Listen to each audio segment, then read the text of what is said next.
Okay. Hello. And today I'm in conversation with Gillian Routledge.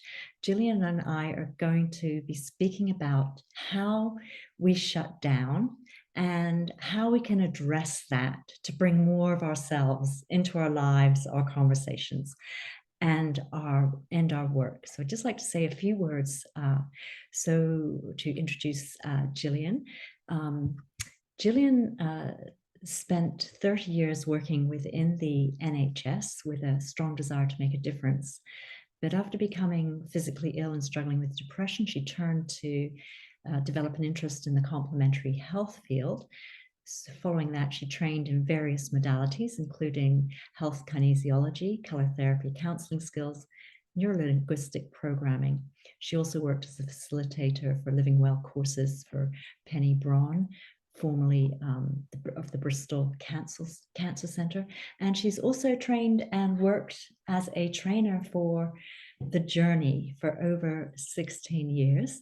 And now she works with individuals and couples, both in person and online, using her own system, which is called the Awaken to Love method. So I'd love to start there, Jill. Just tell us a little bit about the Awaken to Love method first, and then let's get into Okay. about Well, the topic. I get a sense that the people that come to me, I've noticed that they think that they've got a problem, but they already seem to be awake in many respects, have done a lot of work and want to clear anything that's holding them back. And when I work with people, I find that where they go to is a place of love, a deep connection to that love within, whether their issue that they've come with is a relationship with others, whether it's a husband, whether it's their children, parents, whatever it is, it's about connecting to that love within themselves. And there may be areas where they've shut down to that love for various reasons. So this is what I'd like to sort of chat about and dive into a little bit more.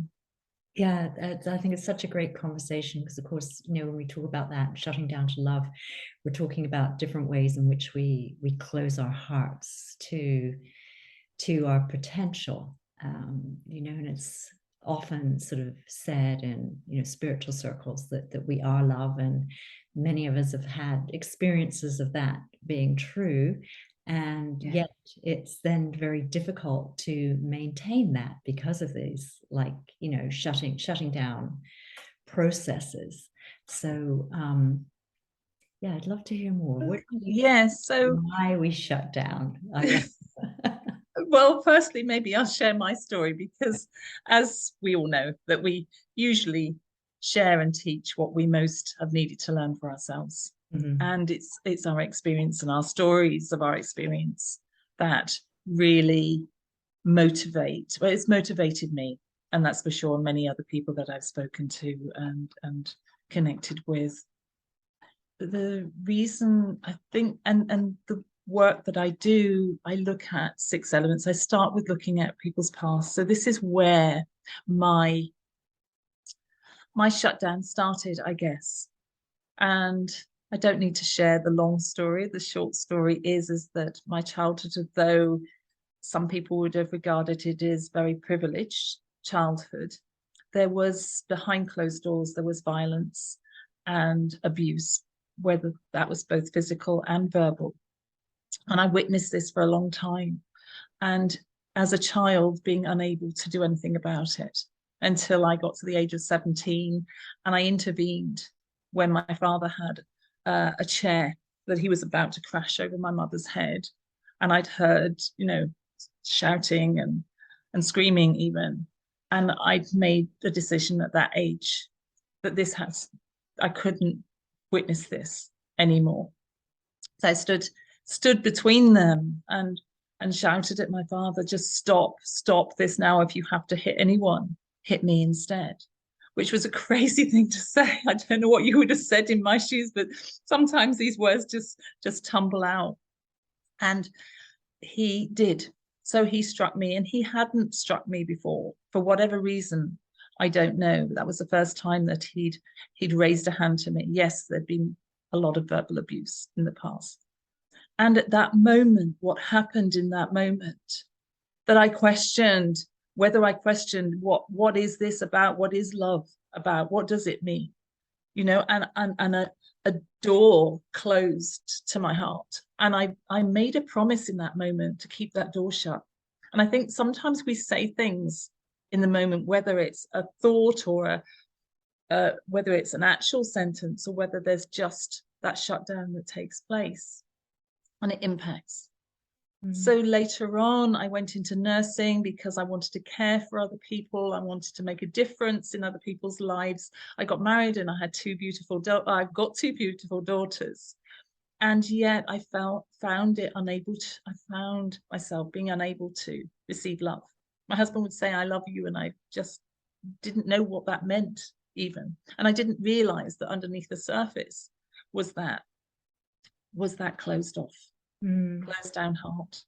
I mean, even listening to your story, my heart hurts. And yet I know there are so many of us who have similar stories, of course, not the same. And I think, you know, in terms of some of my thinking on this has been, you know, sometimes, as you say, you know, your childhood in many ways people might look at and say, you know, it was very normal, and you know, you have many advantages and many privileges. And I think this is sometimes one of the challenges we have with accessing ways in which we've been traumatized or abused when we were younger, particularly with, like, you know, past parenting practices or parents that maybe were traumatized in wartime. There's that old thing that, you know, traumatize people, traumatize others.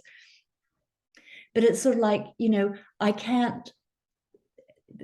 know for me, certainly when I was younger, like the first time I went and spoke to a therapist in my 30s, I felt as though I was betraying my family to talk about certain things that happened, because everything in my mindset, every message that I'd had was that I'd had, you know, a lovely family and good and happy childhood.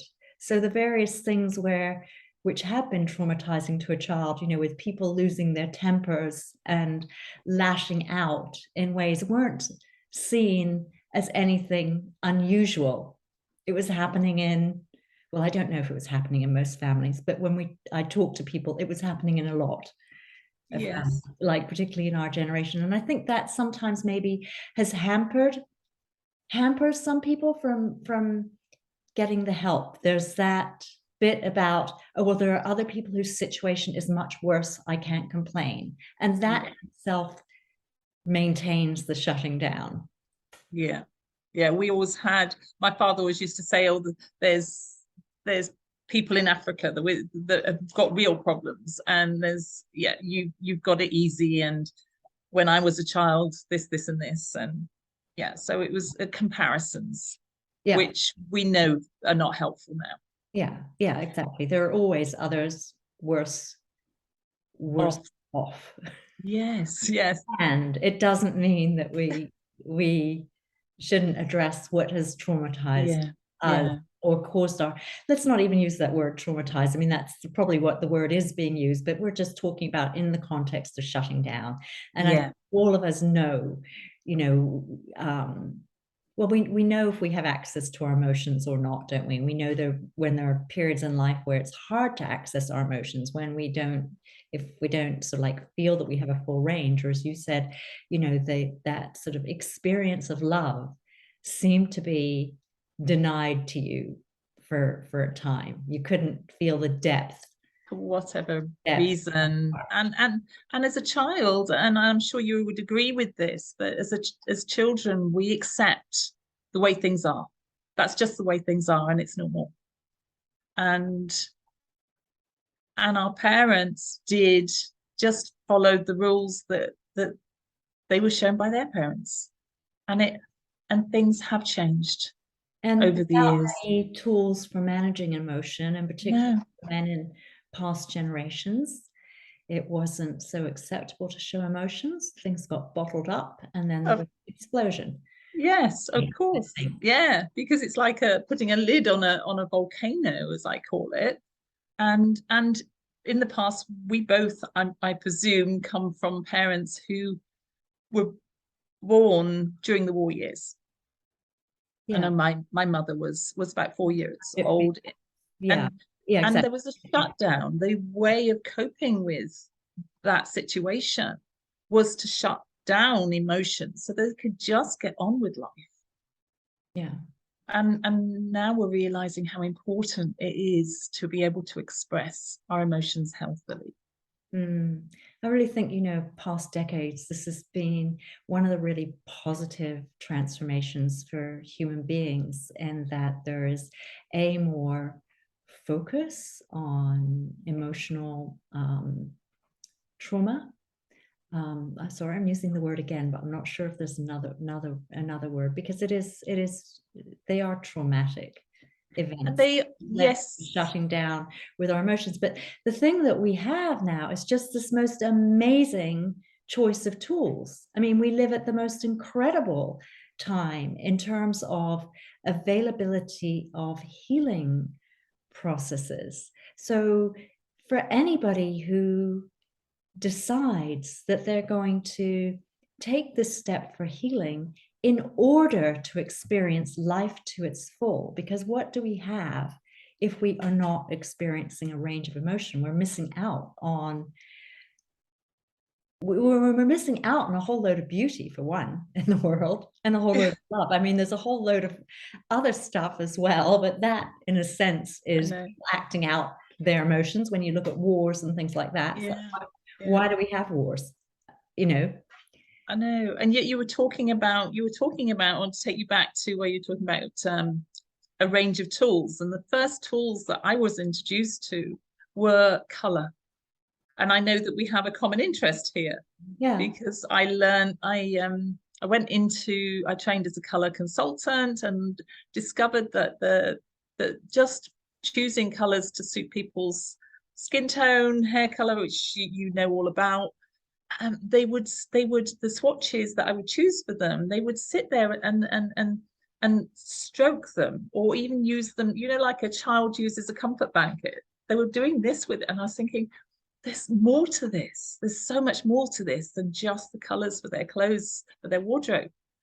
It is. I'm so glad you brought that up, because I love talking about this. I really do see this as a healing art, not as anything to do with fashion and image. It has the most extraordinary power to connect people back to something very essential about themselves, to remind them of who they are. And I think, so just for anybody who's listening, so what Jill and I are talking about is assessing a person's color vibration according to the natural coloring and colors that complement. So they are literally colors that work for you and can be seen, therefore, as healing. I don't know if you've had this experience, Jill. What I was amazed with once I started, only wearing colors that were, in harmony for me, and getting rid of everything that wasn't, I suddenly realized I had a much higher sensitivity to feel color.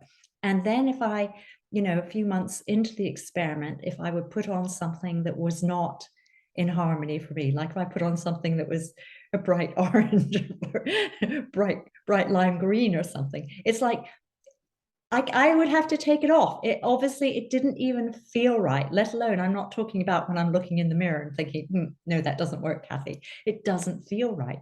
Whereas when Yeah. you put on the things that are right, somehow it just feels much more nurturing. So as a tool for self nurturing and love, as well as sort of bringing you back into harmony with your own essence, which is Yeah. important, because that has all sorts of ramifications in terms of self-value and connecting back into what we might call, your personal path in life, and what huge ramifications.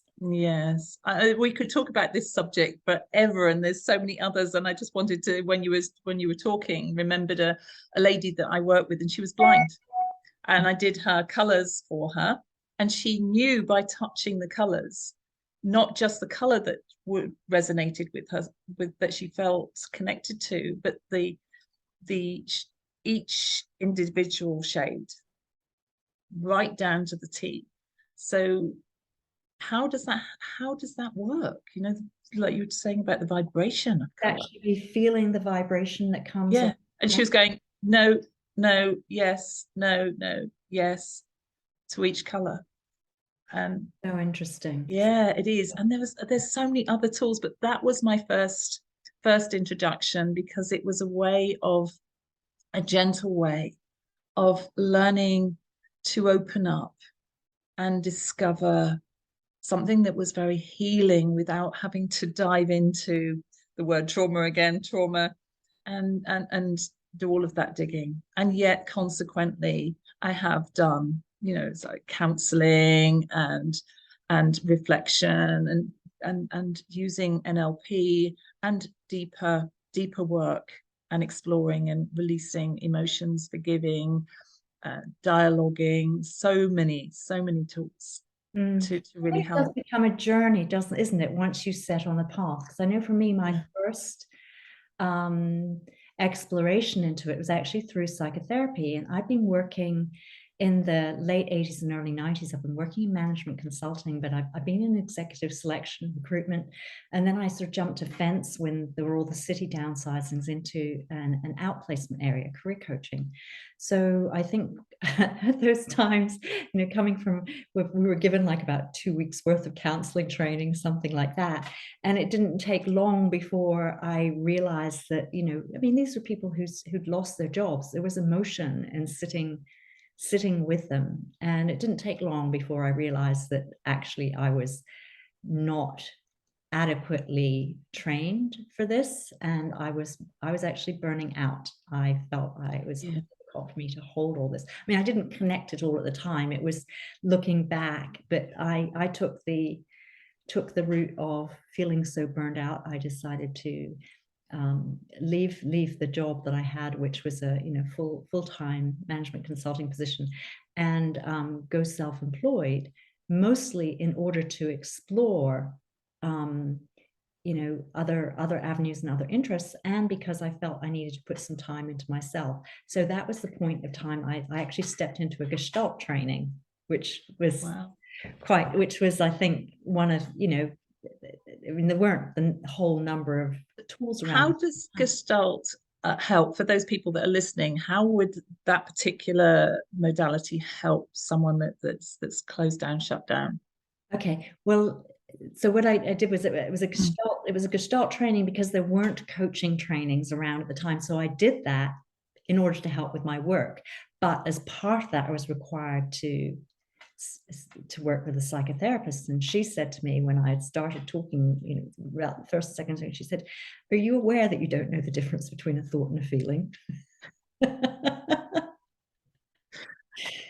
And that was the first time I realized that I didn't have the level of emotional intelligence that I thought that I did.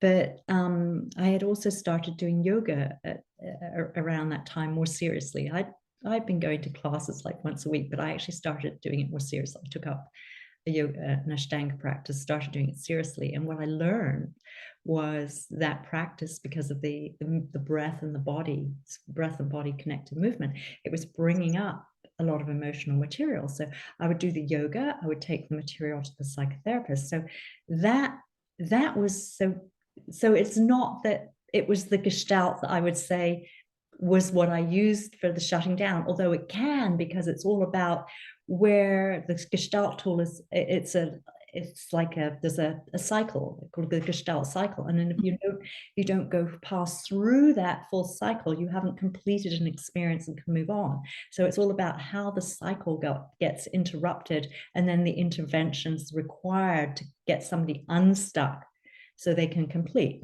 But yeah, so but what the yoga bit is really significant, because for me, I started to understand this about the emotions are actually stored in the body, which actually in the 90s was still a fairly radical idea. Yes. But I got that. And that led me into doing a lot of like energy trainings. Mm. And then so I've developed expertise then in certain sort of like emotional transformation tools from the energy traditions. But I really have always been an advocate on, you need the talk therapy is great, but you also need an energy tool as well. That's about having the two things together. And I know you're probably sold on that idea from the things that you do. Absolutely. And we may well have been doing yoga in the same years.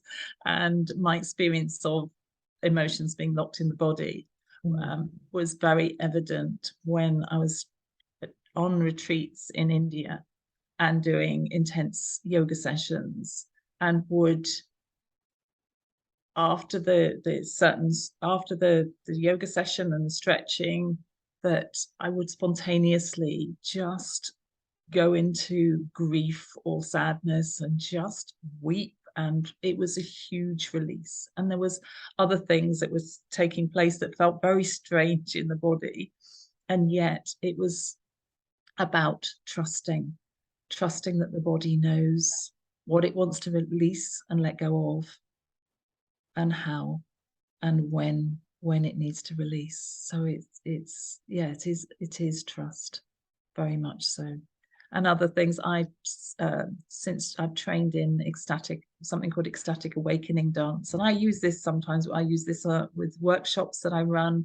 I use it with individuals who are open to this, and we might start with just shaking the hands, and to feel, get a sense of, introduce people to that energy, and just recognizing it as energy, and nothing to be scared of or wary of, and just realize the energy that we've that's got stuck in the body and how to release it.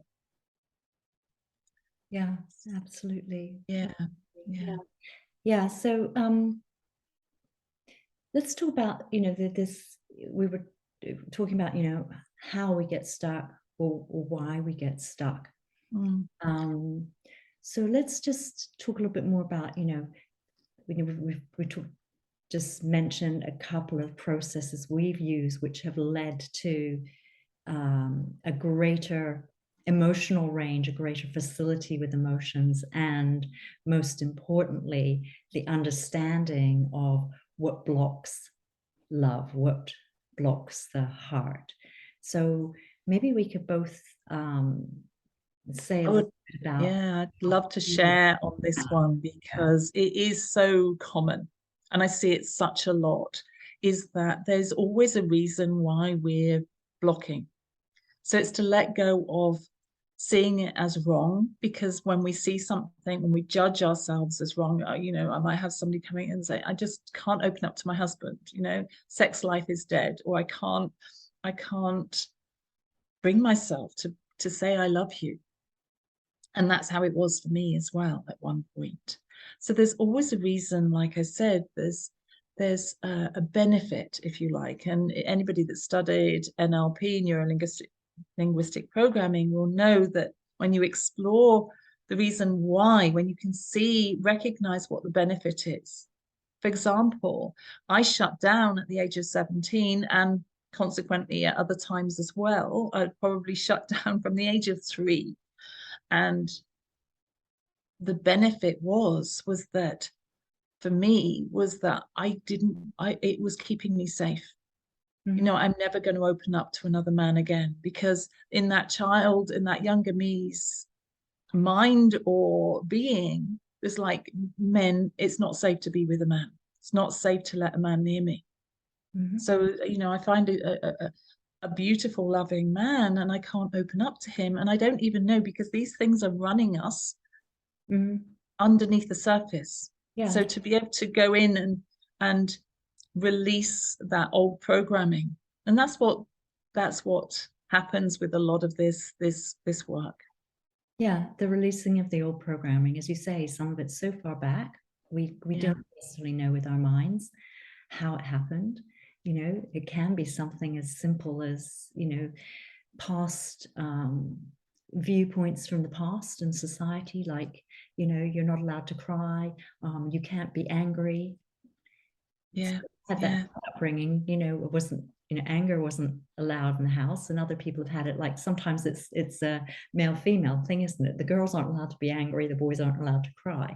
Um, there has Yeah. been that in the past. So it doesn't really Absolutely. matter. At the end of the day, it doesn't matter so much where it comes from, but it's about being able to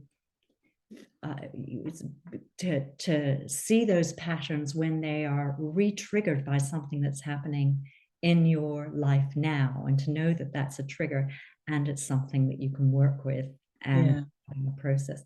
So one of the things that I think you said just now, that's not that there's ever anything bad, because they're emotions, aren't they? They're moving energy. Yeah.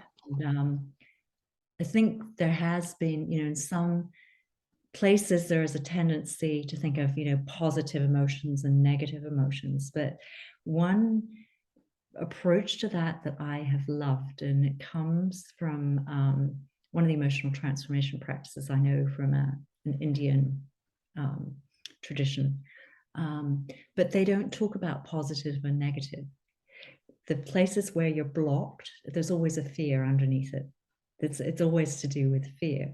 But they talk about the poison, which is the behavior that results from that fear. Then there's a nectar that transforms that fear. And then there's the wisdom, which is the more love-based feeling. That is the actual pure emotion. So the whole practice is aimed around transforming those, what they're called obstructions and poisons, from that, which are fear-based, into the love-based. So it's like when you use the practice, and it's not the only practice, I know others, it's like, but if you really address every time something comes up, if you decide that that's going to be your path to free yourself from all the traps that you're stuck in Yeah. life, because it's always like the emotion, and as you said, there's a belief or the point of view that's connected to it. So it's like they're not in isolation. Yeah. Yeah. um, but if you work with those, so you do gradually sort of free yourself and experience. Yeah. I'm glad you've mentioned fear because there is this saying, you probably come across it, that fear is false emotion or false evidence appearing real. Yeah. And that's okay as a quote. And when we actually go into the feeling of fear, my teachers used to say to us, put your head in the tiger's mouth of fear and feel it. Mm. And I encourage that with the people that come and see me too, is just to feel the fear and experience that actually there's nothing there. And we're fearful of fear itself. And to when we when we acknowledge that, when we acknowledge the fear, when we accept that it's there rather than trying to run from it, hide from it, push distract ourselves from it, when we allow it, when we allow whatever the emotion is, whether it's fear, sadness, grief, anger, rage, whatever it is, just be with it, sit with it. Mm. And this is a great exercise, and yet I find that it's a lot easier when it's facilitated by another person, because sometimes we need to have a witness just to hold our head in it, and hold our hands while we're going through that. And we find that actually when you drop through those strong emotions that we would regard or judge as wrong or bad, and like you say, there's no wrong or right, no good or bad here. It's just what it is. And when we drop through those emotions, that's when we go into a place. There might be a middle place where it's like the answer comes as, I don't know what's here now. And then below that is more peace, stillness, quiet, and a sense of connecting to that love deep within. Mm. I like that. It's interesting you say, it's so much easier when facilitated, because I'm reminded of that statement, the longest journey any of us ever make is 12 inches from the head to the heart. Wow. Yeah. um, it's it takes courage to really sit with these fears and emotions and to really feel. Does. In fact, that's the process of us blocking things. It's the process of us not wanting to feel, and as of going out of the heart and into the head. And so the first tendency often to resolve things is to try to do it with the head, and it's actually not possible. It doesn't. The It doesn't. only way is actually that courage to sit with those feelings, but Yeah. because they are emotions and they move, you start to see when you sit, they do come, they arise from space, they they they build to some sort of crescendo, and then they drop. But you've got to feel them in order to transform, and a lot can actually be transformed just through that practice of sitting with. But as you say, it's facilitated. You have a process, you have somebody to guide that, help you guide that, particularly if you Yeah. not And you can yeah, get to the point where for you a can lot of people, it's begin. helpful and necessary to have an active dialogue where they can, where memories come up, where they can express up and out all of the angst, the rage, the hurt, the pain, with what you would call the perpetrator or the situation that happened, and that can finish that tendency to be a victim. Mm, Because even though a situation might have happened a month ago, a year ago, 10 years ago, 20 years ago, sometimes it's held on to, and it's a self-perpetuating, mm, just staying in victim. And this is essentially what we're doing, isn't it? Mm.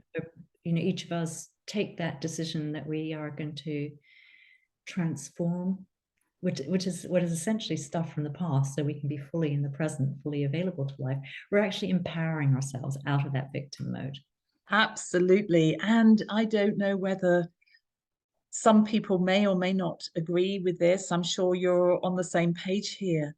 I believe that when we clear our stuff, that it can stop that cycle Yeah. in future generations. And also, and this might be a little bit more radical for some, is that I feel that it heals past generational patterns as well, and we can cut the ties to those old patterns and set ourselves free from that generational baggage, and allow our parents, grandparents to move on in a more healthy way. Some people might disagree with that, and that's okay.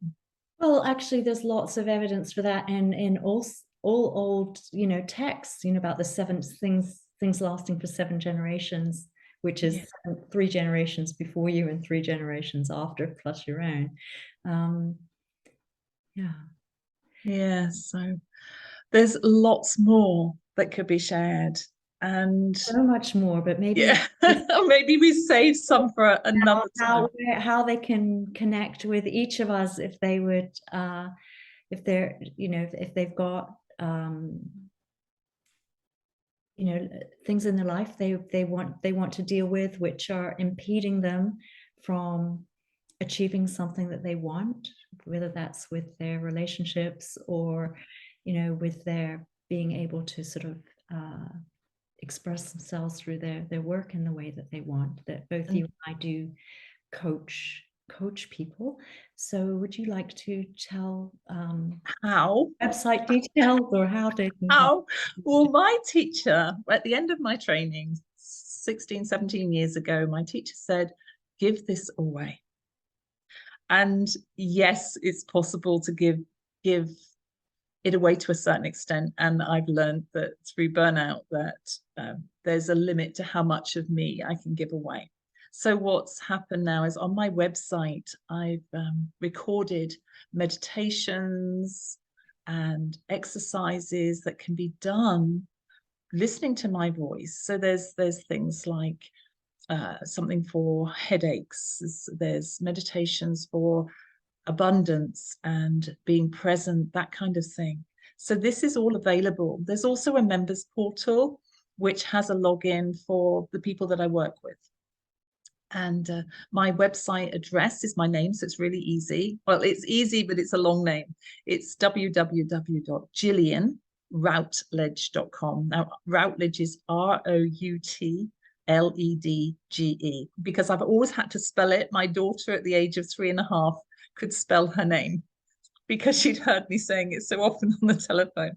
So that's, and there's also a weekly group that I run to support people that are looking for help and to bring in practitioners to platform. And this is where we didn't meet here on that platform, but Catherine did a session on colour.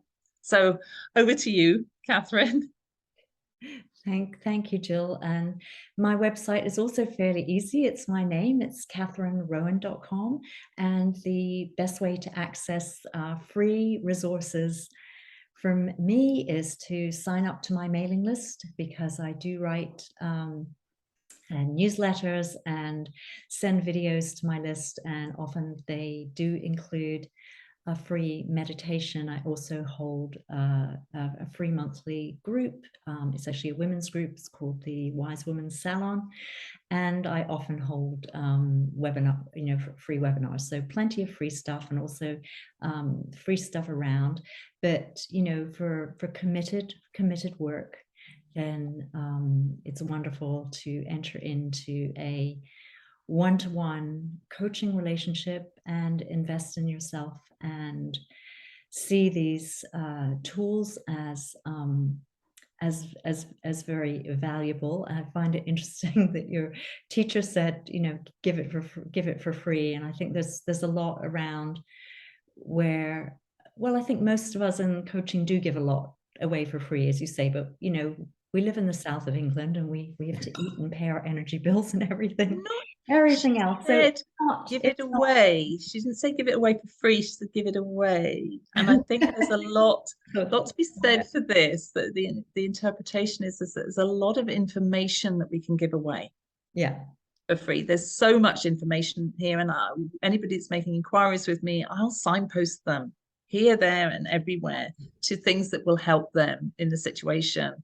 Things like, if it's a couple relationship, it might be non-violent communication, or it could be imago work, whatever it is, and to be able to implement this work. So this work is really, really simple, but it's not easy to implement. And this is where I think you and I come in, is that when we work with, and I'm speaking for myself here, when I work with people, is that I help them to implement this work.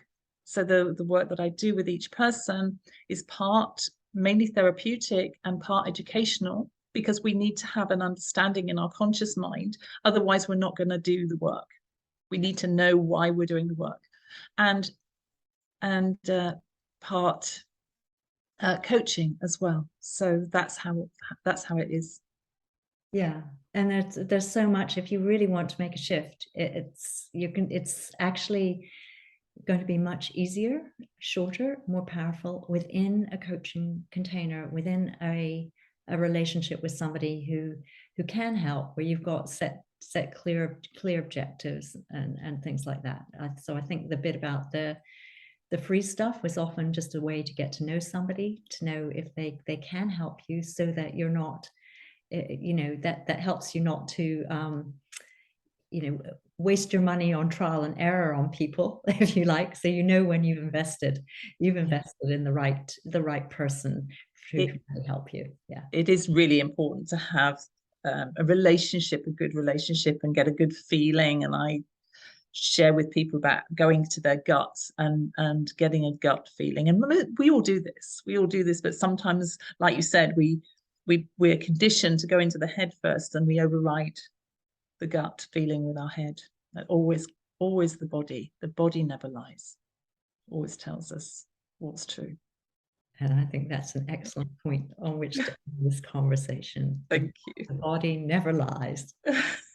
It's true. The body knows. And really what we're talking about here, we started off with, how do we shut down? And this is about, a lot of this as we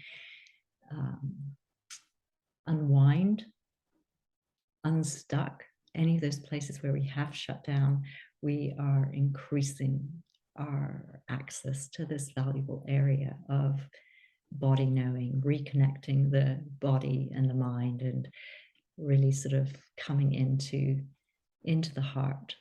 And and it's very it's so liberating and challenging at the same time. well, liberation is the right word, because that is, you know, there's so much, you know, and this is a whole other conversation we'll have to have another time. Yeah. But basically, you know, that is a route to liberation, and enlightenment is dealing with that emotional material, in my opinion. Thank you. And we don't have to sit on the top of a mountain robed in orange these days to be on that path to enlightenment. Don't have that option. We weren't born into that anyway. That's another conversation I'd love. My favorite topic of me is like the householder path. Yes. The spirit, yeah, the different ways that we all have our own unique spiritual path. So maybe Jill and I'll have another conversation on that one soon, but we'll end this one here. And I hope you've enjoyed that. And goodbye for now. Thank you, Catherine.